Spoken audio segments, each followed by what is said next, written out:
Chanel! Okay naman ako? Yes? Hindi talaga. Hello everyone! Sina Becky at Henry makakasama natin ngayong gabi. Hello everyone! Parang rinig naman pag Parang medyo rinig naman na si... Tingnan mo ito pa. And also Joseph Marcos character na rin. Ikaw na I play the role of Becky. She's a responsible sister and child, daughter.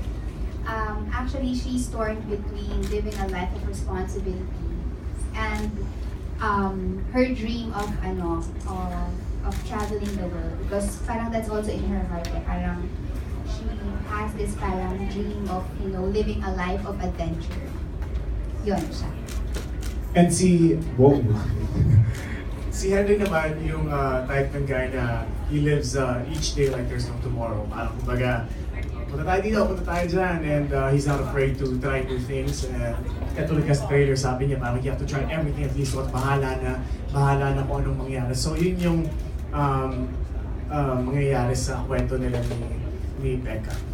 Yeah, in contrast naman to Joseph's character, si Chris, ano naman siya, he's the type of guy na parang lahat naman sa life niya parang in order, plan, ganyan. Tapos ano rin siya, office mate siya ni Becky.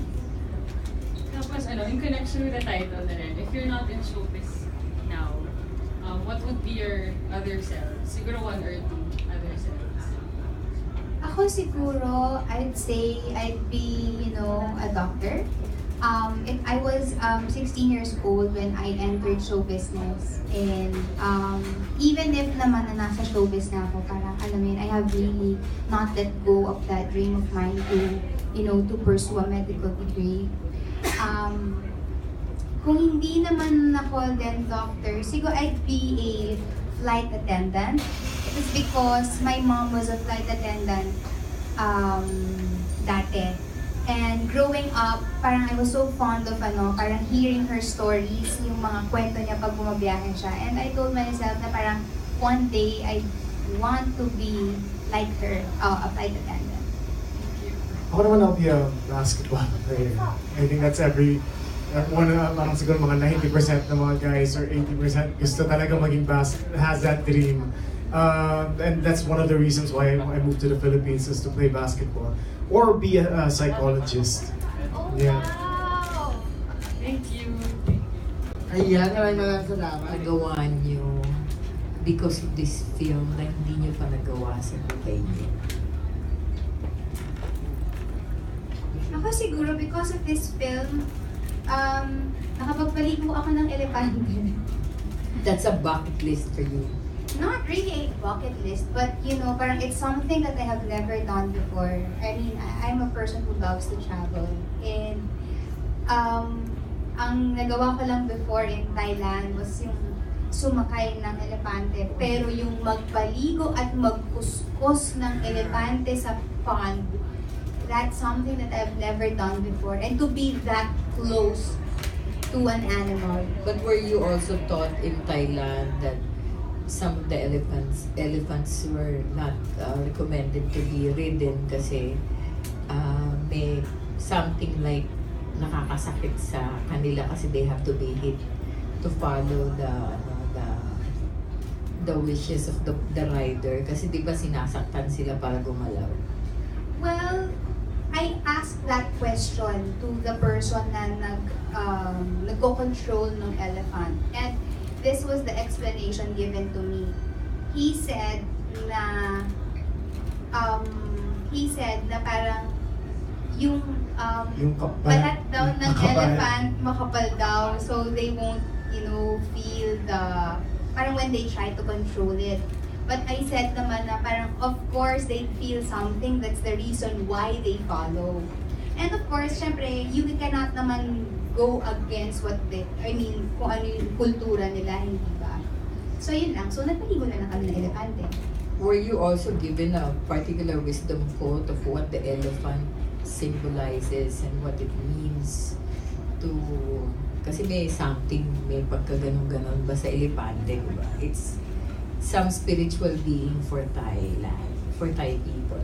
Well, from what I know, alam ko na isang spiritual being ang elepante sa mga Hindu. Diba? Ang representation niya si Ganesh.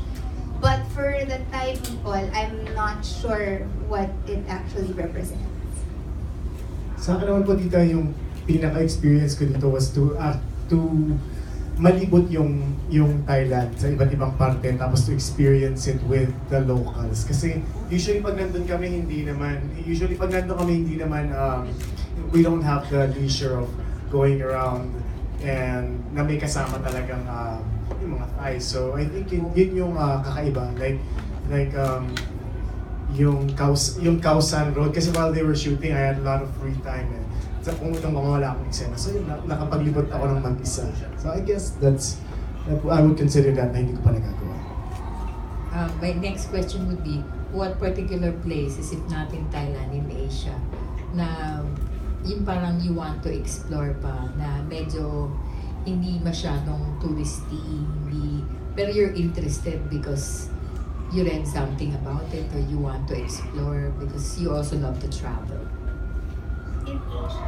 Yes. In Asia, I think in Asia, first thing that came to my head was India. Tama ba? India's in Asia? Yes. Okay, just making sure.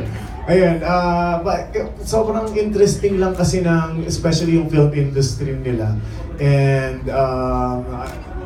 parang lahat kasi sa mga kaibigan or common friends, they usually go to siguro Hong Kong, Bangkok, Japan, di ba? So India is not really so visible pa sa mga napupuntahan ng mga tao. Yung mga kakilala ko on my end. So I think it would be India. Star Cinema should Dapat, nananawagan po ako sa Star na susunod na pili ko na sa India. Me naman, madami pa eh. I would want to explore Cambodia. I haven't been there. I want to see Myanmar. So, you know, yung mga countries ng Indochina. And also India. I think isa yun sa mga countries na very rich yung tradition and yung culture and of course their history. So you take us also to Thailand watching this film? Yes. Because most of our scenes were shot there. What particular place, aside from Ayutthaya, ano yung mga places na makikita namin na siguro pag pinanood namin, ay, pupunta akong Thailand dahil dun sa Dear Other Self. Meron kaming pinuntahan na floating market. Yeah. Meron din kaming mga areas sa Bangkok kung saan kami nag-shoot. Saan pa ba tayo nagpunta? Mostly not really sure kasi I can't really say kung saan yung lugar kasi I don't know the exact place. Pero maraming mga food spots kaming pinuntahan, may mga artsy places kumbaga. So it's not really your usual yung sa side namin with Henry and Rebecca, it's not really the usual touristy thing you would see in Bangkok. Kumbaga ito yung mga hindi masyadong napupuntahan ng mga tourists. Ito yung mga sa mga alleyways, kumbaga yung real thing that's going on. I think. Thank you. Thank you very much. Ano yung mga natutunan mo doing this movie? Oh wow. For me, I think yung para sa akin na yung take home ko nung ginawa ko yung film is the importance of our choices. Na parang sometimes parang we don't realize kung paano na-shape ng choices yung characters natin and yung future natin. And every single day we make choices, even big or small. And I believe that the quality of the choices that we make now will determine the quality of our future. Yeah, ganda. Thank you, candidate number Grabe! Binibini, 41, Jodi Santa Maria. I mean, it's true, diba? Tama. For me, of course, I don't tama, yung pinaka-take home din from this movie would be the choices you make, and kung susundin mo ba yung isip mo, yung sinasabi ng isip mo, o susundin mo ba yung sinasabi ng puso mo. Kasi magkaiba talaga eh, medyo push and pull sila eh. And maybe you have to learn how to master, how to balance the two, di ba? And I think, on a personal note, sa pelikula yan, and on a personal note, I just wanted to share na, I guess, dito sa pelikula na to, during traveling and mingling with everyone sa Bangkok, I think it's more of giving people a chance. You can't really say na, ayoko na, ganito kasi yung parang perception ko, ganito, ganyan, and meron na akong set na pag-iisip. No, I think it's more of you have to give them a chance, and you have to really get to know people dahil you don't know what they're gonna give you. And yeah, so For Miss Jodi, kasi Ay, ano ba? Ang layasang ka. ayun, kasi parang this is your second movie na love ka, na parang love triangle ulit. From Chingay to Becky, how different the characters are from each other, and how was it working with another set of ladies? Okay. I just want to clarify that in this movie, walang love triangle. Kasi, oo, may isang tao, si Becky, pero yung choice na ginawa niya sa buhay niya, nag-lead sa kanya sa dalawang path. And doon sa dalawang path na yun, merong magkaibang tao siyang nakikilala. So, hindi siya love triangle. Unlike sa Achy Breaky Hearts, na nauna kong film na ginawa, na yes, pinag-aagawan siya doon. Dito walang ganon. Sorry, what was your second question? Yung how was it working with a different set of ladies? Of course, masaya. Mas bata. Offense din sa... Hindi. Actually, masaya, exciting. Ako, I'd love to work with Sian again and Joseph Marco. And ano ba? Siguro sa age lang naman sila nagkakatalo. Pero when it comes naman to professionalism and dedication sa craft, hindi naman din magpapahuli yung dalawang nakababatang leading men ko. Yun. Kasi what do you know now about yourself that you confirm na sinabi sa inyo ng tao? Wait, sige, ako na. Sige, ako nag-iisip. Parang mukhang may sagot ka naman.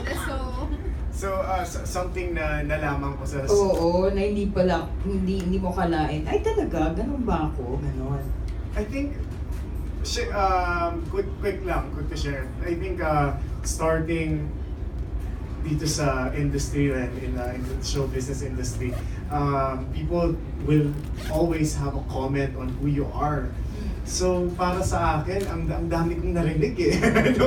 nung nag-uumpisa ako, ang dami kong narinig from suplado yan, hindi ka namamansin, and all those negative things. But hindi ko naman alam yun. Syempre, I'm just being myself. So I guess nung narinig ko yun, yung syempre may maririnig ka, o yung mga bagong maririnig mo sa tenga mo, medyo you're so uncomfortable and hindi mo alam kung paano sasagutin, di ba? But I think you just have to accept, and mas mapapagod kapag nilalabanan mo eh.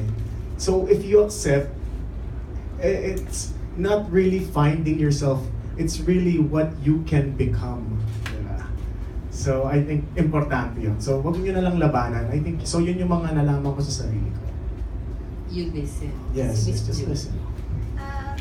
For me, well, it's what they say and parang when you take these tests, let's say the Strengths Finder, ganyan, parang yung isang bagay na alam ng tao or ng mga taong nakakakilala talaga sa akin na hindi ko alam about myself is me being an empath. So, yun siya, na parang I feel for people. Ganyan, na I wanna share and participate in their, parang journey or sometimes even suffering. I want to be able to help. So that's what I've discovered na something that they know about me that I didn't know about myself. And that's actually a gift. Thank you. You're welcome. Maraming salamat, Mama Jo. Ito na po, ang next naman na magtatanong sa atin ay manggagaling kay Kuya Bernard Santos ng My Movie World. Ayan, hello.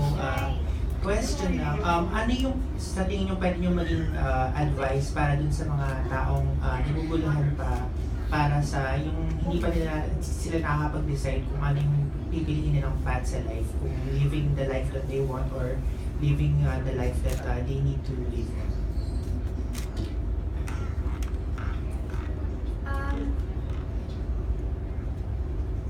Well, for me, ang masasabi ko lang doon is that if they still don't know what they really want na gawin sa life nila, they can actually take clues from themselves mismo. How they were built or how they were wired. Kasi somehow that will give us a clue on what we should pursue, hindi ba? So what is your personality could help? What are the experiences that help shape you? I think that's also one thing. Ano ba? And if ever that they come up with a decision, I think yung pinaka-gauge if they're doing the right thing or not is when they have peace about it. Kasi sometimes, diba, may mga bagay tayo na gusto natin gawin. Pero parang you don't sense, that kind of, parang you don't sense peace about it.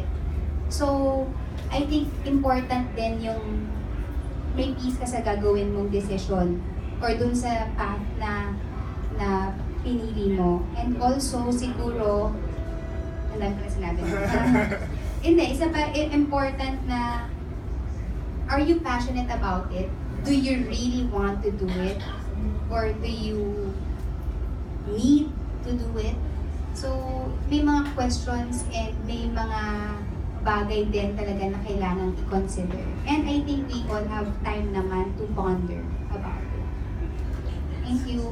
Ako mabilis lang sa mga makakapanood dito ng mga medyo bata-bata or not even medyo bata-bata, actually for everyone, I think you really have to decide.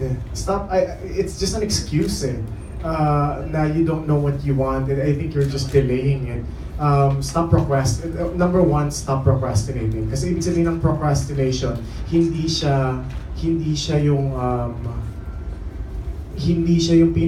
siya importante sa iyo. So stop procrastinating. And ang magandang mantra dyan, I also read this in a book I read recently, na kung may nakatutok na baril sa iyo and you only have like 6 months to a year na mabubuhay ka, ano yung gagawin mo? Para medyo ma-zero in lang yung focus mo. And ang dami kasing distractions So I think you really have to decide now. If you're in your 20s, decide. 30s, decide. 40s, 50s, alam mo yun na, di ba? And sabi nga sabi nga ni Denzel Washington sa Facebook video na napanood ko, if you fall down, fall forward, keep on going. Yun lang. Nabanggit yun din kanina yung parang kung hindi kayo nasa showbiz, ito yung gusto nyong maging life. In a way ba ngayon, parang gusto nyo pa rin i-pursue yun or parang may ginagawa kayong paraan para mailabas din yung outlet no, for that passion?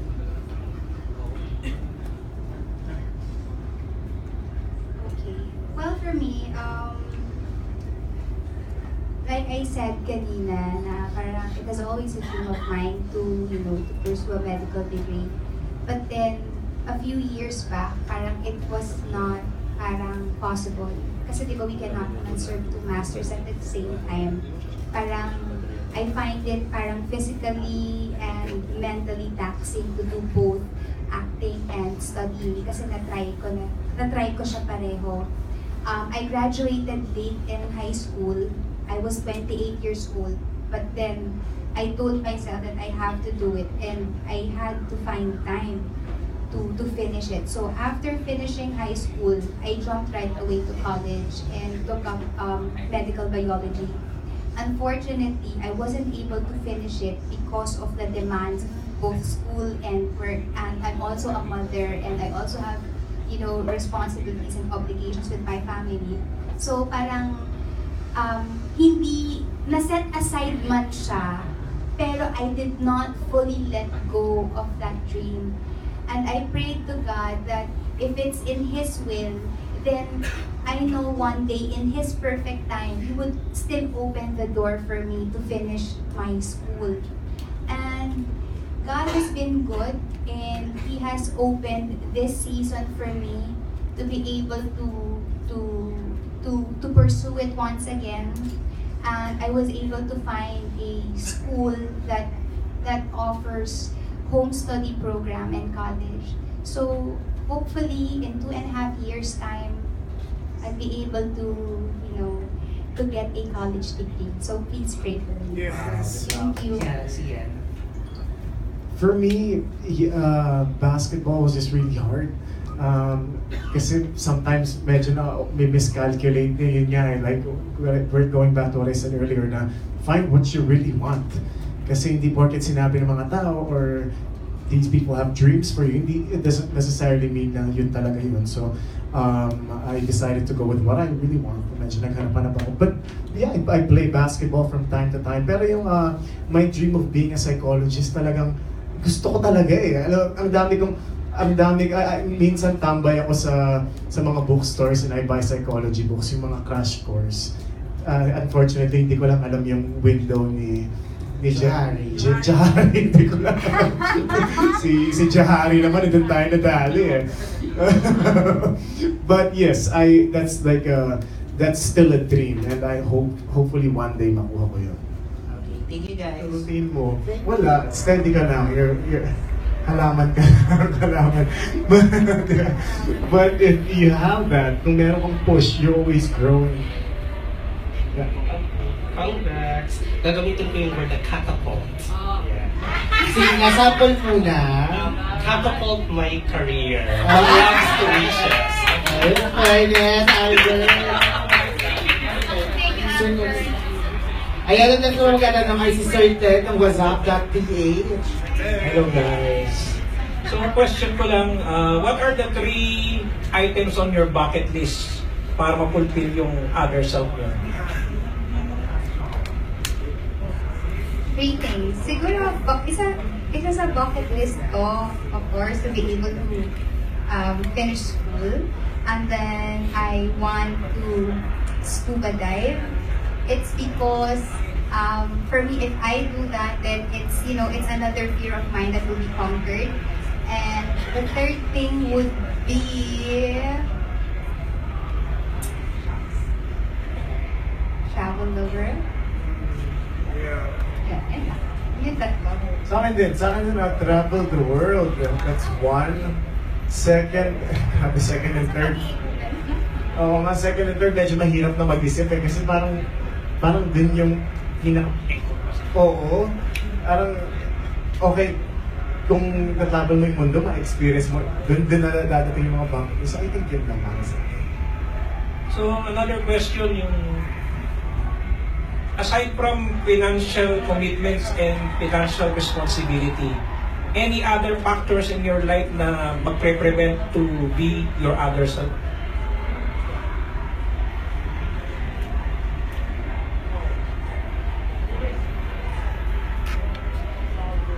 I think one of the major Ang hirap naman po kasi sir, kung isa lang at kung gagawin natin full-time tayo sa music. I mean, I would love to, pero may room din po kasi sa kumbaga yung puso ko nandun din po yung being an actor and being able to give life to the characters na bigyan nila sa akin. So I think hindi ko pwedeng i-give up lang to tapos magtatampo yung isa.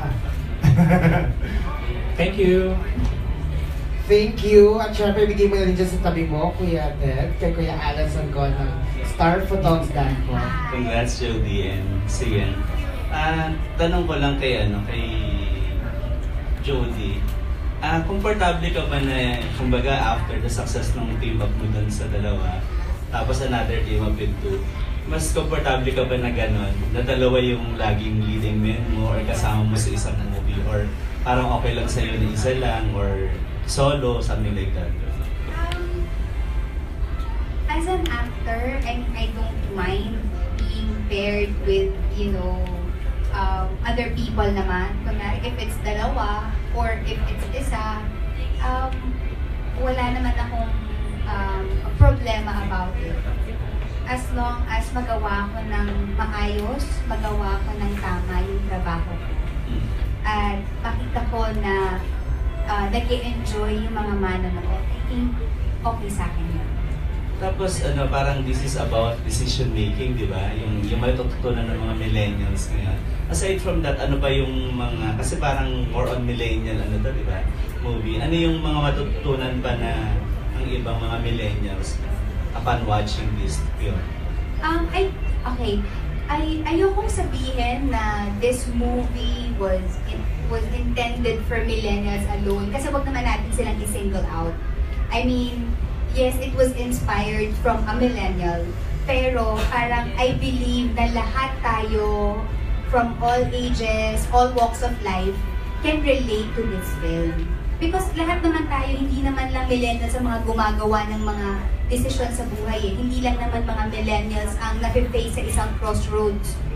Kahit tayo, regardless kung anong age natin, gumagawa tayo ng choices at decisions every day.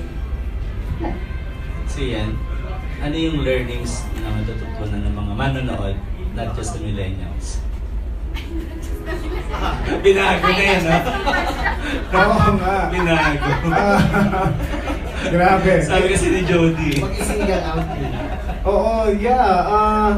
Anong matututunan? I guess, yun nga, a big part of the film is yung following your passion and following your dreams. And just not to be scared. I think yun yung magiging one of the takeaways, major takeaways nila.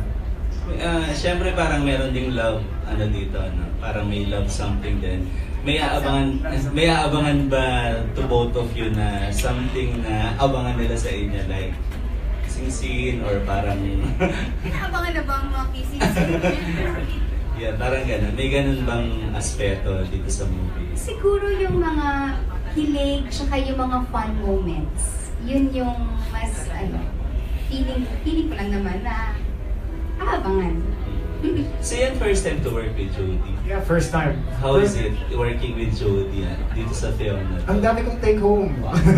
Ang dami kong baon na wisdom from Jodi. Nung press con nga natin sinabi ko, yung mga natutunan. Kaya ito na naman. Every time nakikita kami, yun nga, meron akong nababaon na about, not only having fun working with her, but yun nga, on a personal note, it's really, marami ka rin natututunan kasi marami rin siyang i-share. When we interview Joseph Marco, Jodi, sabi niya medyo na-intimidate daw siya sa'yo first. Nung nakita niya kasi first time to work with you din, di ba? Naramdaman mo ba yun? O parang sinuportahan mo ba siya doon sa kanyang feeling na yun, na makatrabaho ka daw? Well, I didn't know na yun pala yung initial reaction niya na he was intimidated by me. But, hindi ko naman naramdaman na na-intimidate siya. I mean, siguro mukha lang siguro ako masungit. Pero hindi naman ako talaga masungit. So pag nakaganyan lang ako siguro, parang medyo mangingilig kang lumapit sa akin. Pero hindi talaga ako masungit once you get to know me. And as much as possible, gusto ko yung mga katrabaho ko maging komportable din sa presence ko. Kasi hindi ba parang mas mag-work ng ganun eh. Mahirap kasi pag may mga blocks, may mga walls, diba? So as much as possible, pag ganyan na mag-break yun, day one pa lang. Tapos dun sa dalawang character mo, saan mas close yung character mo in real life yun sa dalawa? Oh wow. Siguro masasabi ko na parang medyo, parang hati, parang same. Kasi parang, syempre parang, naging breadwinner din ako ng family ko. So yun yung story ni Becky. And si Rebecca rin naman ako in a sense na kasi gusto niya talagang mag-travel. Yun. So parehong close ako dun sa dalawa. Kung may choice ka dun sa dalawa, ano mas pipiliin mo? Isa lang. Di ba? Parang sa sarili mo, ano yung pipiliin mo dun sa dalawa? Okay. For me kasi, nangyari na mas inuna ko talaga yung life of responsibility sa family ko. Pero dumating yung panahon na nagawa ko rin na makapag-travel sa mga lugar na gusto kong puntahan. It did not come right away, pero, you know, dumating din siya. Okay, congratulations. Sigurado blockbuster. Thank you! Thank you. At syempre, ang last set of questions ay manggagaling kay Nas Samares ng pelikulamania.com. Question ko lang, how would you, ano yung themes ng movie na tinakal na, ano yung themes ng movie, and how would you describe your other selves in your own words?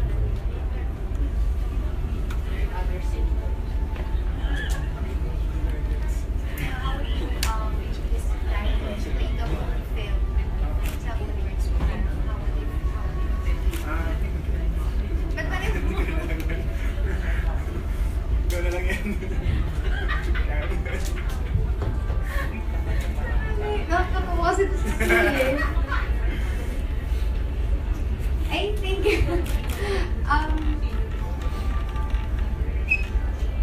I think na parang all of us talagang dumating tayo sa life natin na we're at a crossroads, diba? Wala yata akong kilalang tao na walang what if na question sa life nila. And I think somehow, pag nakagawa ka na ng decision, parang lagi mong isipin na what if hindi ko to ginawa? Or what if ito yung ginawa ko? So this movie is basically about, you know, choices and how our choices can affect our future or kung saan tayo mapupunta. So, yun siya for me. So, pinakita dito yung dalawang, kumbaga parang reality versus parang expectation, ganyan. So, meron siyang dalawang storya na ito yung isang nangyari, kung ito yung pinili ng character, at kung ito naman yung pinili niya, ito rin yung tatakbuhin ng buhay niya. So, yun siya. Ano lang ha? Pinagulo ko lang. No. Galing. Dadagdag lang ako. Kanina ko pa kasi iniisip kung ano yung word na yun eh. It's a ripple effect. Kumbaga, pag meron kang ginawang isang bagay, talagang it's gonna cause something, it's gonna cause for that something to be something, so nanganganak from that decision. So I think ang matututunan din nila dito is your decisions should be wise sa decisions nyo. And kaya nga, paulit-ulit ko sinasabi yung puso at isipan, kung alin ba ang mas ipaprioritize mo dun sa puso at isipan, because each decision manganganak yan into something more. Much for being here. At ngayon pa lang po, pinapasalamatan na po namin kayong lahat sa suporta na ibibigay at ibinibigay ninyo para sa Dear Other Self. So, May 17 na po yan. And May 16, meron po tayong premiere night. Sana nandun din kayo, 6 p.m. sa SM Mega Mall, Cinema 7. Thank you very much. Sa ating lahat ng mga vloggers and mga vloggers, thank you. It's always fun to do a vlog-con with you guys. Totoo yan. Sobrang enjoy. At so maraming salamat. Please help us spread the word. And May 17 na po. Bye guys. Yes,